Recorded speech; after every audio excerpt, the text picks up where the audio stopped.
I am not I was about to say I'm not a music snob, but I think some people in my life would beg to differ on that, so I may not say it that way. But especially when it comes to like church music, I'm not. I love all kinds of music from different eras and things like that, and I do love when we find some of these old hymns, especially these ones with the language is a little bit unfamiliar, and you start digging in it, and you realize how rich and deep it is. And I started realizing as we were singing this, I probably should have just preached that song, like just dug into that song. But that's not what I did, sorry. I wrote this a while back, but I probably should have. There's a lot of richness there about what it means to be still, why that's hard, and what we struggle with when it comes to that. And so we will delve into that. I just wish I had kind of taken a different tack, I think. We're in this series, Be Still, Finding God in Solitude, Silence, and Rest. We did an introduction to that last week. This week, I'm going to talk about solitude. Next week, I invite you to come back. My wife and my daughter and I, we're going to be out of town, but I've got a good friend, Eddie Sharp, who's going to be preaching for us next week on silence. And I want you to come hear from Eddie. This is a man that I've gotten to spend a lot of time with and have learned just deeply by sitting at his feet and talking with him about spiritual practices. And it's something he takes very seriously, and I know he'll have a lot to say about silence. And so I want you to come back and hear from him next week. But today, we want to start with this idea of solitude. When I was a kid, especially like elementary age, if I'm putting it maybe a little bit softly, I was high-strung, I think is a way to say it. I could get worked up pretty quick, especially if I thought somebody was picking on me. Then I was gonna try to change that situation. So I could fly off the handle fairly quickly. And so adults in my life, whether it was my parents or teachers at school or at church or whatever it was, started trying to help me figure out how to deal with that. And so they kind of gave me this practice, right? It's a practice that we give to kids and adults that are in that state often. We'll say, hey, come over here.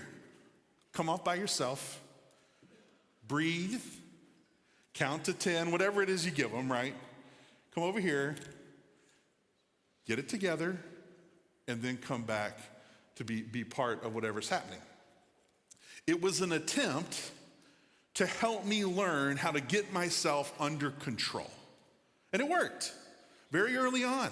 I learned the value of stepping away from a situation or stepping away from a group and being on my own and, kind of dealing with things, getting things calmed down, and then entering back into the situation. And in my life, I'm very thankful that I was given that practice.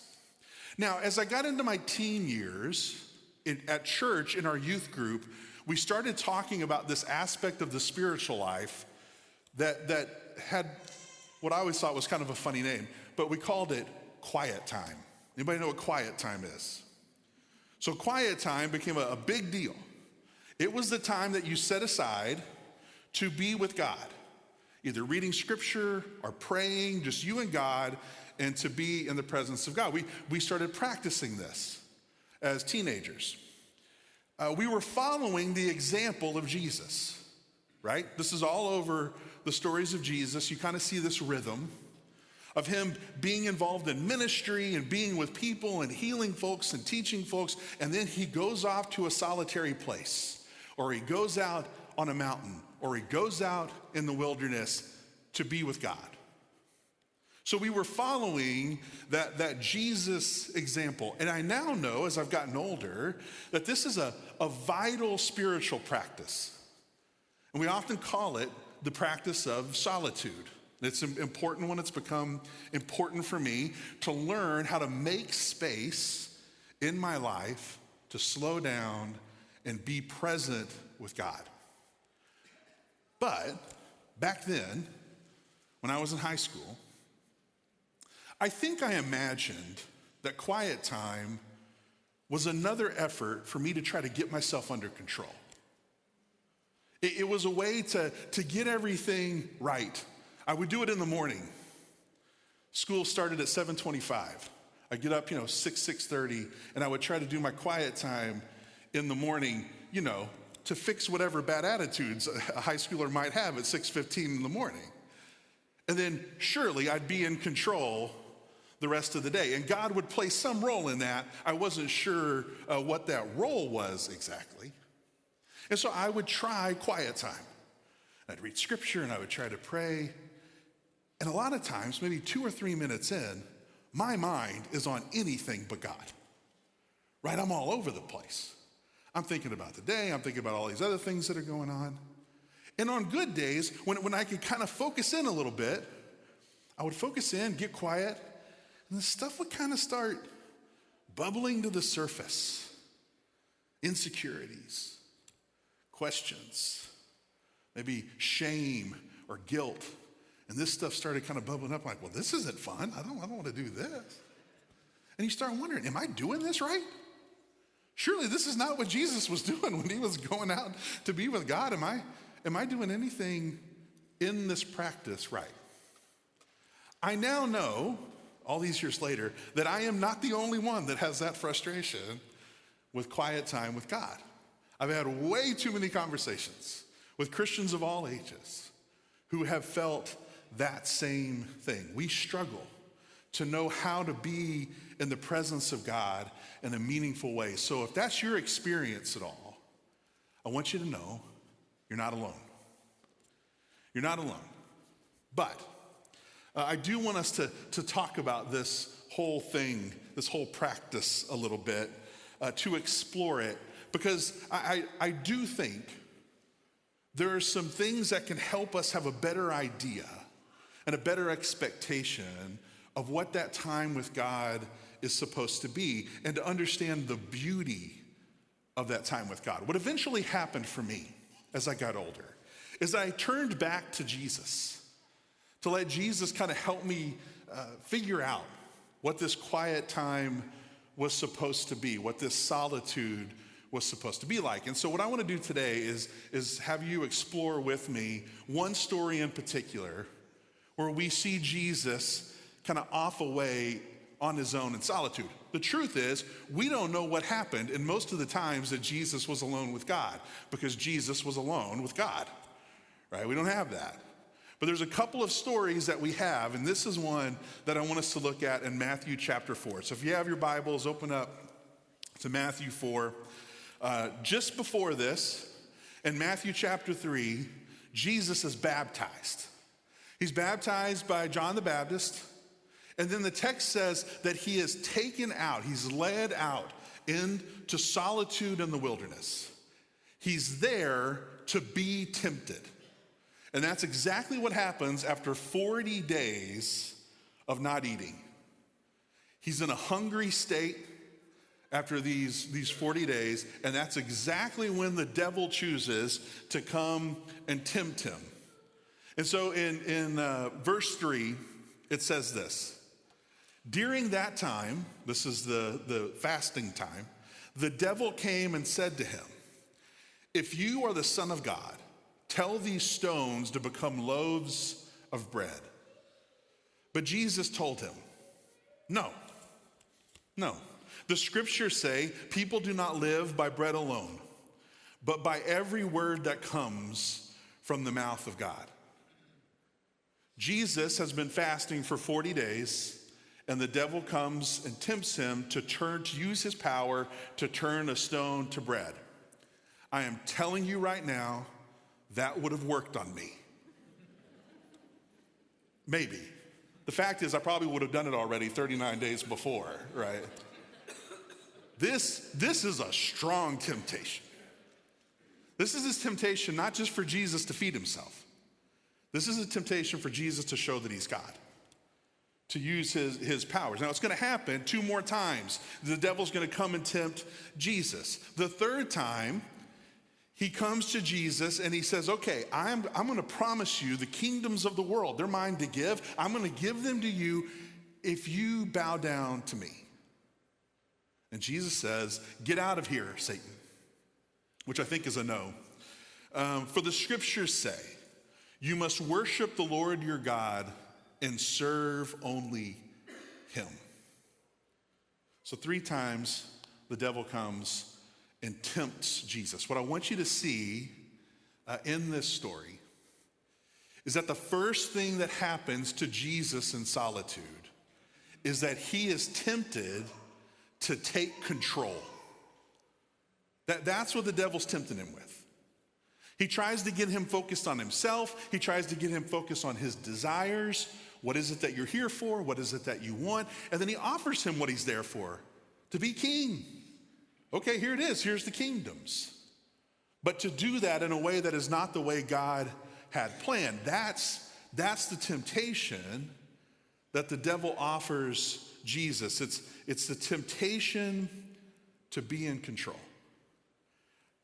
When we attempt to pull back from the busyness of life and experience the presence of God in solitude, I think one of the first things that happen is that we face distractions and temptations.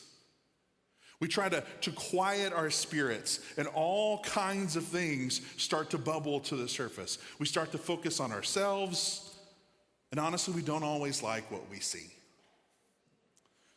When I was a kid, one of my favorite movies was the movie The Never-Ending Story. Anybody know this movie? Some of you have heard me talk about The Never-Ending Story before. I'm not going to get into a whole lot of details about the plot. Just know that it's a fantasy story, and our hero, the young man Atreyu, has to go on quests, and he at one point has to go way out in the middle of nowhere to find the magic mirror gate.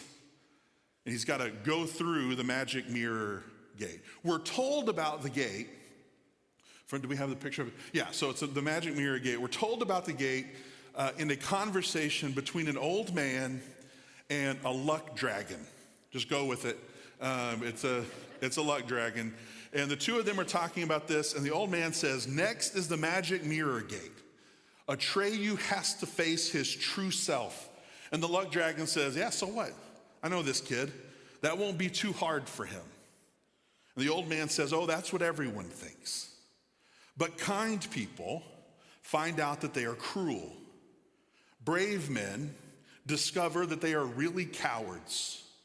Confronted by their true selves, most men run away screaming. Okay, I think that a lot of us have run away from time spent in solitude and silence, even in the presence of God, because deep down, we're afraid that we're going to come face to face with what we think may be our true selves. You ever had this? When we slow down enough, that when we're by ourselves, all the things that we have tried to bury deep down, hold down, distract ourselves from, those things start coming to the surface.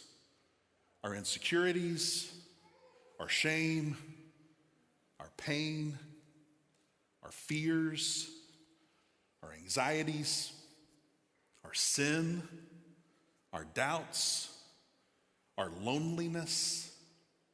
I don't think we understand how much time we spend trying to keep those things down.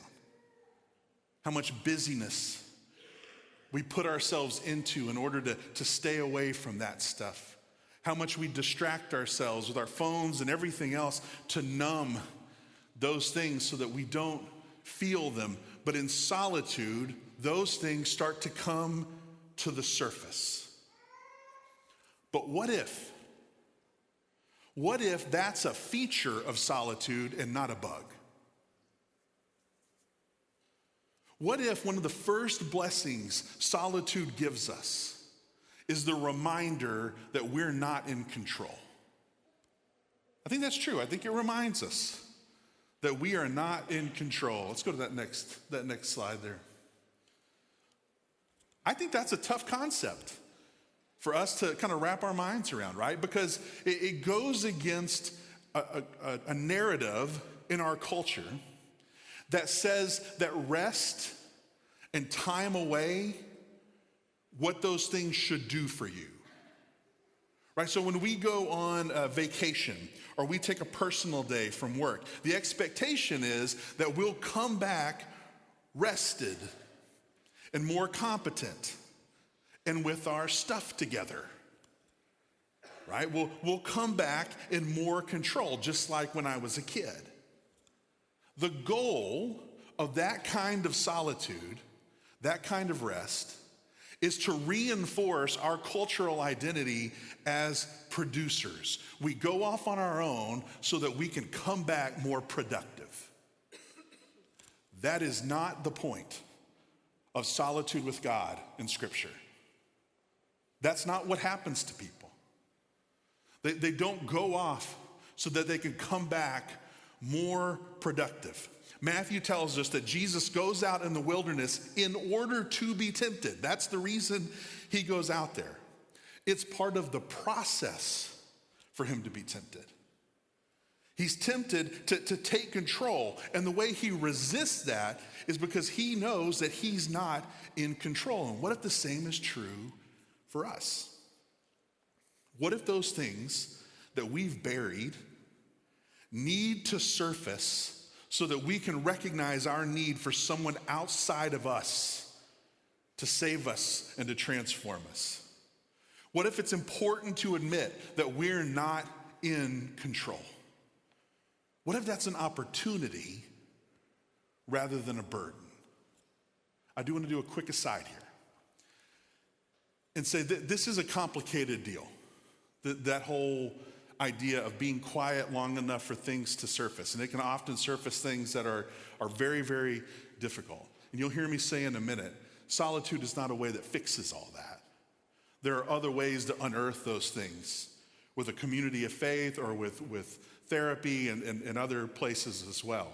And so I want to be sure to say that. But I do think solitude with God, this is something that happens and we have to acknowledge it. And I don't think necessarily see it as the worst thing, something that we should run away from. You know, when people like Moses and Elijah and David and Jesus were just a few of the folks in the Bible who go off to be with God in the wilderness, when they go out there, they don't go out there to learn that they're more in control. In fact, the first thing that happens when they go out on their own is they realize they can't even feed themselves.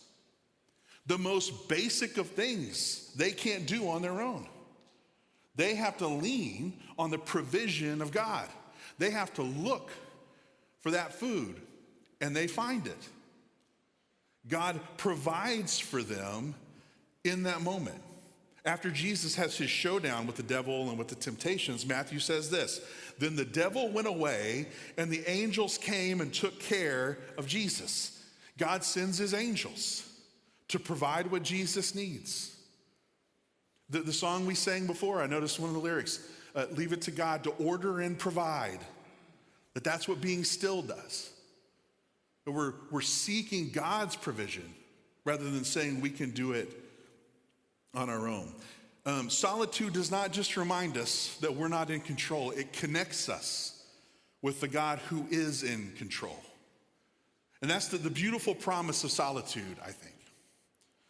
When we allow in solitude all these things that we've buried to bubble to the top, when we recognized our need for God, often then we meet him there in the solitude.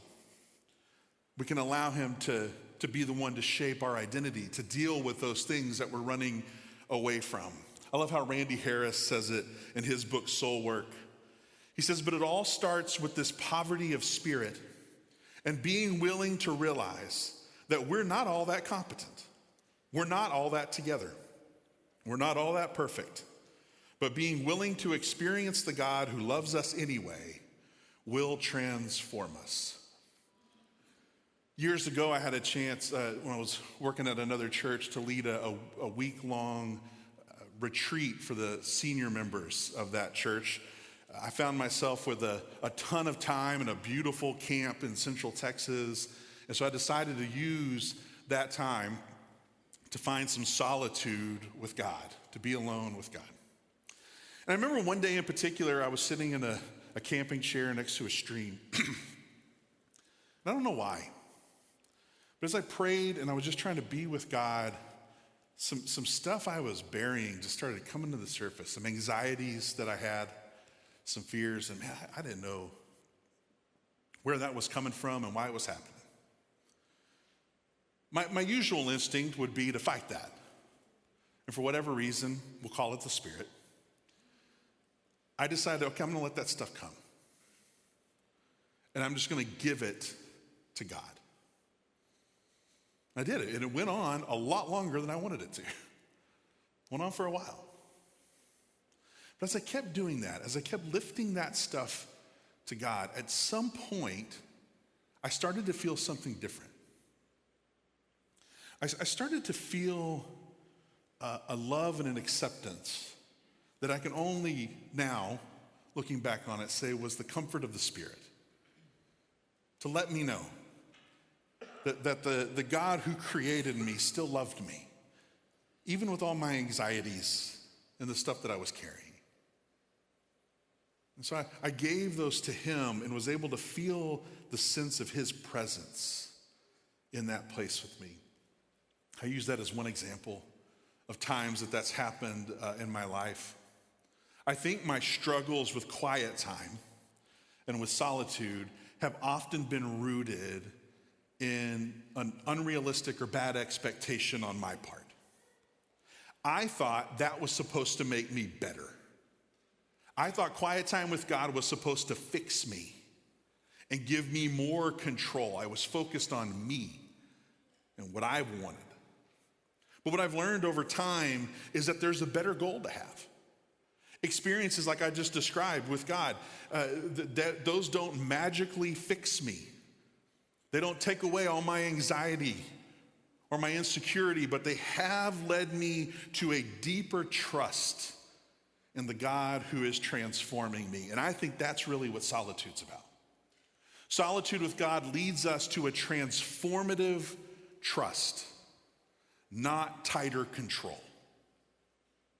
That's something we've got to wrestle with. I do not think that we're supposed to come back from solitude with God as better producers. I do think we come back truly rested. And I think we could come back less reactive. And I think we could come back more open to what the Spirit calls us to do. I think this is what we see in Jesus. But that's not because we're more in control. It's because we're learning to trust the God who is in control.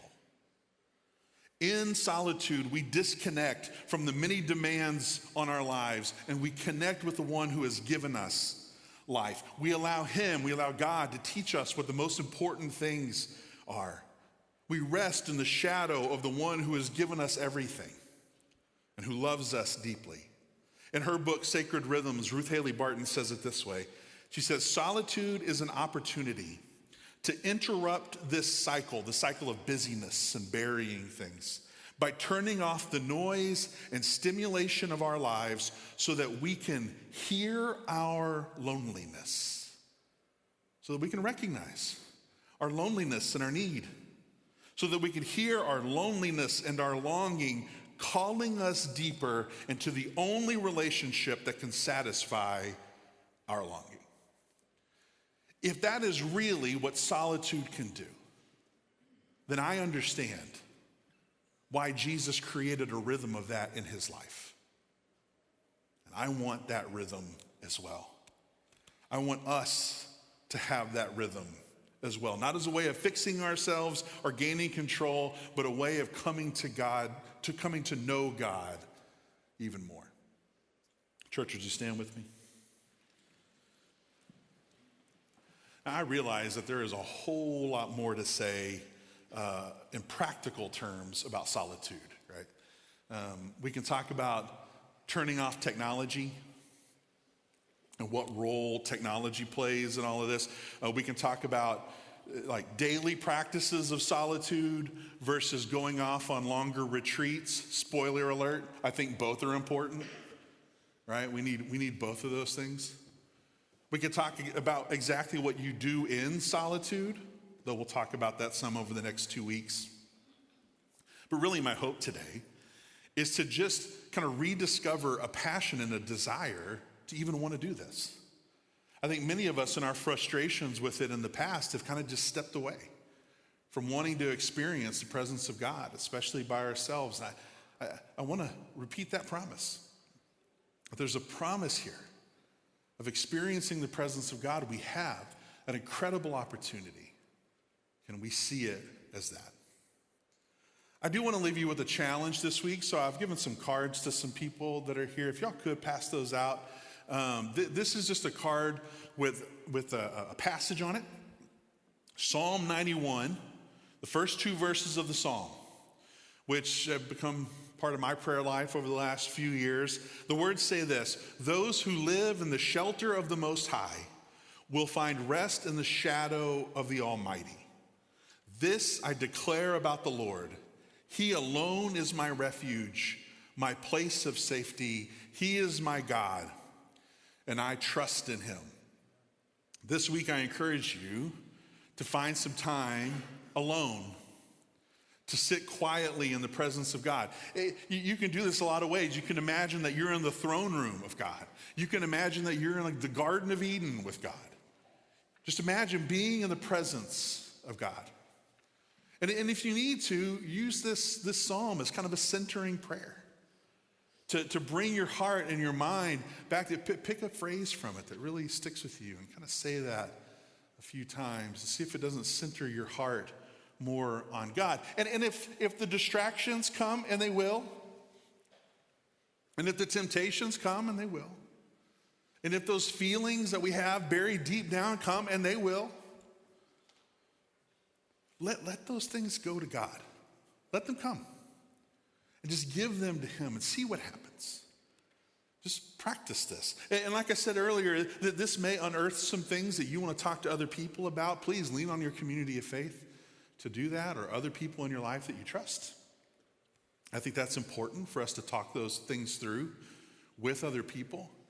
But I really do think a practice like this is helpful, and it's difficult, as Zach said earlier, often for us to still ourselves long enough to do it. And so that's my challenge for you this week. Use that passage. I hope it blesses you.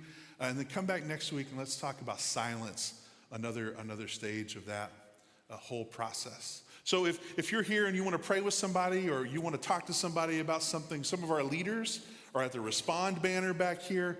We'd love for you to do that as we sing a song together. Let's sing.